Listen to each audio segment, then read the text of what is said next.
Sir Ramesh గారు ఇక్కడ మిమ్మల్ని ఓన్లీ ఒకటే, మీ పార్టీ మీ ప్రభుత్వం సంబంధించినటువంటి హయాంలో జరిగినటువంటి వ్యవహారం ఎప్పుడు కూడా ప్రభుత్వం స్టేట్ అనేది ప్రిజనర్స్కి రక్షణగా ఉండాలి, అక్కడ ఉన్నటువంటి జైలు అధికారులు కానీ ఆ జైలు అధికారులు నడుపుతున్నటువంటి ప్రభుత్వం కానీ ఒక ఏదంటారా వల్నరబుల్ సిచ్యుయేషన్లో ఉన్నటువంటి ఒక వ్యక్తి దగ్గరికి ఈ రకంగా ఒక పేరు మీద అతన్ని పంపించడం అంటే స్టేటే పంపించిందని భావించాలి.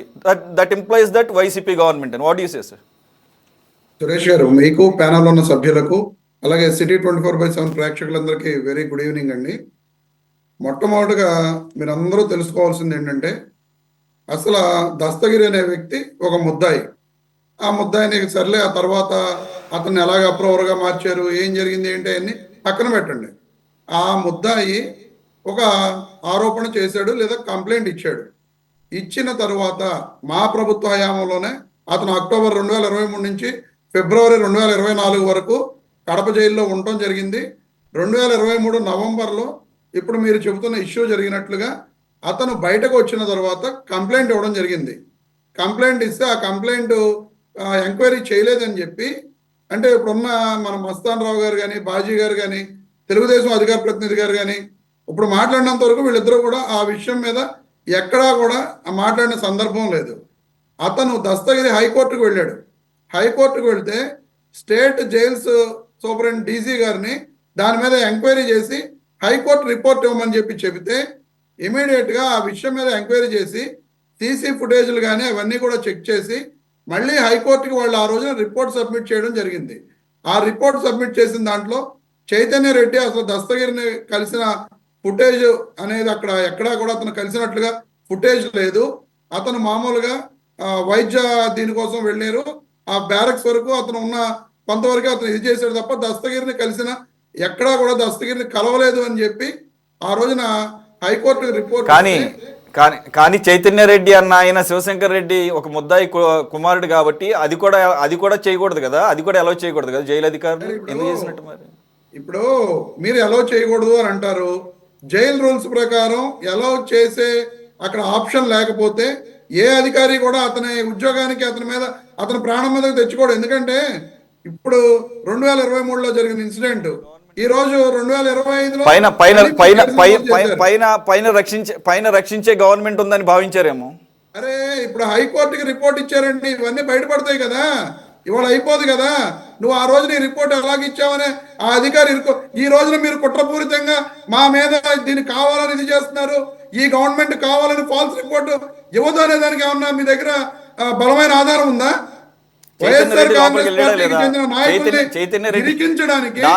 డాక్టర్ చైతన్య రెడ్డి అన్న వ్యక్తి లోపలికి వెళ్ళాడు అన్నది వాస్తవా కాదా? అక్కడి నుంచి మనం స్టార్ట్ చేద్దాం సార్. మీరు చెబుతున్నారు కదా ఆ రోజున మీ ప్రభుత్వం ఉంది, మీరు మేనేజ్ చేశారని అంటున్నారు. ఈ రోజు మాకు వ్యతిరేక ప్రభుత్వం ఉంది, ఈ ప్రభుత్వం మాకు వ్యతిరేకంగా రిపోర్ట్ ఇవ్వదు అని చెప్పి మీరేమైనా చెప్పగలరా? మీరేమైనా బలంగా దాన్ని వ్యతిరేకత ఉన్న రిపోర్ట్ ఇస్తారు కాదు, మీకు జరిగింది. ఆ రోజు కూడా ఐపీఎస్ లో రిపోర్ట్ ఇచ్చారు. ఎవరో ఎస్ఐఓ సిఐఓ వీళ్ళు రిపోర్ట్ ఇవ్వాల, హైకోర్టుకి ఐపీఎస్ లో రిపోర్ట్ ఇచ్చారు. ఆ విధంగా ఎక్కడ జరగలేదు. ఇక్కడ పాయింట్ ఏంటంటే లాజికల్ గా అసలు అతను చైతన్య రెడ్డిని లోపలికి ఎందుకు అలౌ చేశారు ఇన్ ద ఫస్ట్ ప్లేస్? చేసే రూల్ ఉంది కాబట్టి అలౌ చేశారు. ఇంకెవరు డాక్టర్లు దొరకలేదా? ఇంకెవరు ప్రైవేట్ డాక్టర్లు? అసలు గవర్నమెంట్ డాక్టర్లు కదా వెళ్ళాల్సింది, చూడాల్సింది. ప్రైవేట్ డాక్టర్స్ కూడా వైద్య శిబిరాలు నిర్వహించుకోవడానికి ప్రైవేట్ డాక్టర్స్ కూడా అనుమతి ఉందండి. అదే చైతన్య రెడ్డి తప్ప ఇంకెక్కడ డాక్టర్ అనేవాడు లేడు అనమాట అక్కడ. ఎవడు అది మీరు లేరు అని చెప్పి మీరు అనుకుంటే లేరు, ఉన్నారు.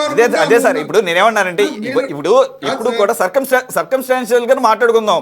మీకైనా అనిపిస్తుంది కదా, A2గా ఉన్న శివశంకర్ రెడ్డి కుమారుడు మాత్రమే మెడికల్ క్యాంప్ పెట్టడం, దాని తగ్గట్టుగానే ఇప్పుడు కంప్లైంట్ రావటం, are the dots are not matching here. Sir Suresh garu, Dastagiri అనే వ్యక్తి మేమే చంపాము, మేమే ఇది చేసామని చెప్పి మొట్టమొదటి అరెస్ట్ అయ్యాడు. అవును, నేను చెప్పేది వినండి, మధ్యలో మీరు ఒక్క నిమిషం. అరెస్ట్ అయిన రోజున అతను ఎక్కడా కూడా వైఎస్ అవినాష్ రెడ్డి గారి పేరు కానీ లేదా మిగతా వాళ్ళ పేర్లు కానీ అతను చెప్పలా. అతను ఎప్పుడైతే అప్రూవర్గా మారాడో, అప్రూవర్గా మారిన తర్వాత అంటే చంద్రబాబు నాయుడు గారు, సునీత గారు వీళ్ళందరూ కలిసిన తర్వాత ఇతను అప్రూవర్గా మారిన తర్వాత అతను వ్యవహారం మార్చి ఆ రోజున వైఎస్ అవినాష్ రెడ్డి గారి పేరు కానీ అవి కానీ చెప్పడం జరిగింది. మరి అప్పటి వరకు కూడా ఇదే సునీత రెడ్డి గారు అబ్బాయి మా అవినాష్ రెడ్డికి సంబంధం లేదు, వీళ్ళకి సంబంధం లేదు అని చెప్పిన వ్యక్తి ఈ రోజున రకరకాలుగా మాట్లాడుతున్నారు. సరే, ఈ రోజున మీరు ఇంకోటి కూడా చెప్తున్నారు, ఈ రాష్ట్రంలోకి సిబిఐ రాకూడదు అని చెప్పి జీవో ఇచ్చిన వ్యక్తి చంద్రబాబు నాయుడు గారు. జగన్మోహన్ రెడ్డి గారు ఏమి ఇవ్వాల. జగన్మోహన్ రెడ్డి గారు ముఖ్యమంత్రి అయిన తర్వాత సిబిఐ రావచ్చు అని చెప్పి మళ్ళీ జీవో ఇచ్చారు.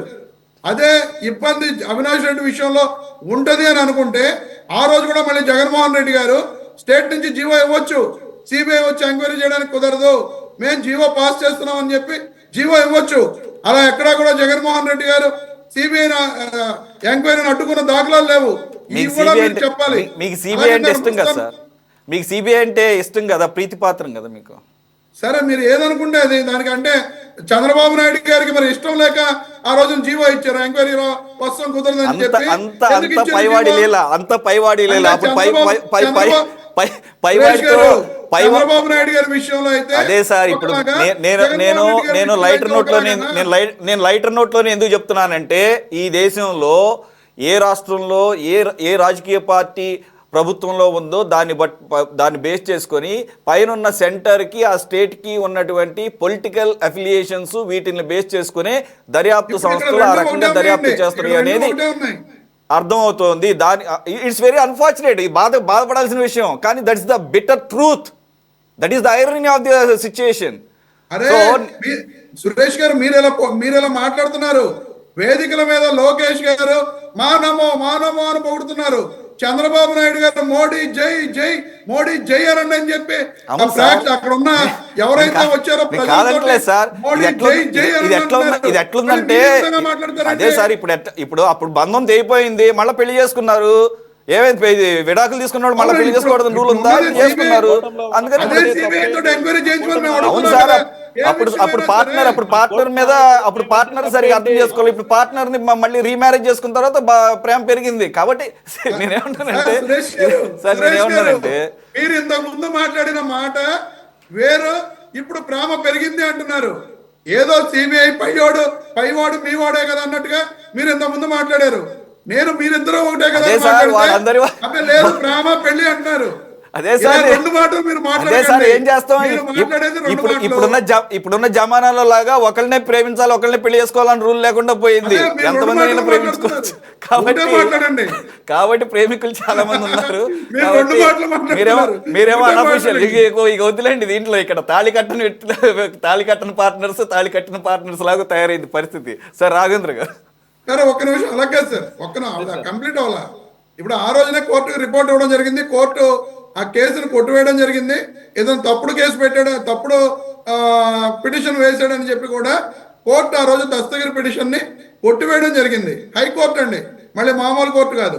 ఈ రోజున మళ్ళీ కూటమి ప్రభుత్వం అధికారంలోకి వచ్చిన తర్వాత మళ్ళీ వైఎస్ వివేకానంద రెడ్డి గారి కూతురు నర్రెడ్డి సునీత గారు చంద్రబాబు నాయుడు గారిని కలిసిన తర్వాత రకరకాల ట్విస్టులు మళ్ళీ మొదలైనవి. సరే, మొదలుపోయినాయి.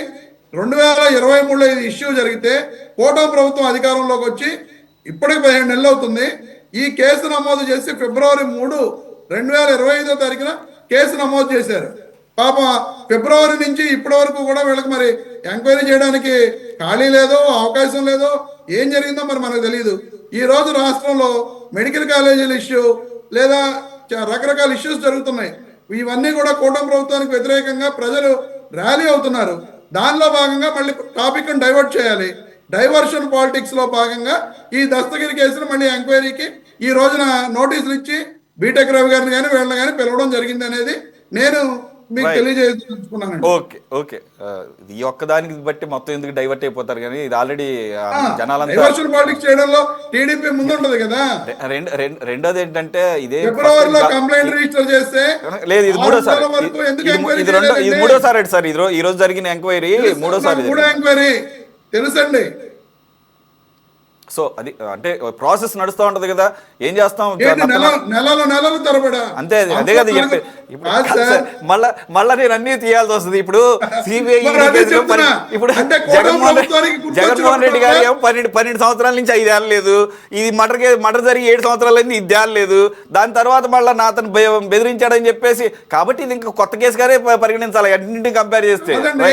కూటమి ప్రభుత్వానికి గుర్తొచ్చినప్పుడల్లా విచారణ పేరుతోటి టాపిక్ డైవర్షన్ లో భాగంగా ఇలాంటివన్నీ తీసుకొస్తూ ఉంటారు. మనం చూస్తూ ఉండడమే. ఈ కేసులు ఏమీ చేయలేవు, ఏమీ జరగదు, అక్కడెక్కడా కూడా ఏమి జరగకపోతే పర్లేదు, కానీ ఆ దస్తగిరికి ఏమైనా జరగకుండా ఉంటే అది చూసుకోవాలి. దస్తగిరి పరిస్థితి ఏంటనేది, ఆయనకి ఏం జరగకూడదు చూసుకోవాలి. దస్తగిరి అనే వ్యక్తి మా ప్రభుత్వంలో కూడా తిరిగాడు. ఏ రోజు కూడా అతనికి ఎప్పుడు కూడా హాని అనేది ఎక్కడా కలగల. ఆ రోజున ఇదే అవినాష్ రెడ్డి గారు ఎంపీగా ఉన్నారు, జగన్మోహన్ రెడ్డి గారు ముఖ్యమంత్రిగా ఉన్నారు. అతను నిజంగా ఏదైనా చేయాలి అనుకుంటే ఆ రోజే మేము చేయొచ్చు. ఎప్పుడూ కూడా అటువంటి ఉద్దేశం జగన్మోహన్ రెడ్డి గారికి కానీ అవినాష్ రెడ్డి గారికి కానీ ఉండదు. కాబట్టి అతను సురక్షితంగా పులివెందుల్లో తిరుగుతున్నాడు అనే విషయం కూడా మీరు గుర్తుపెట్టుకోవాలి. రైట్.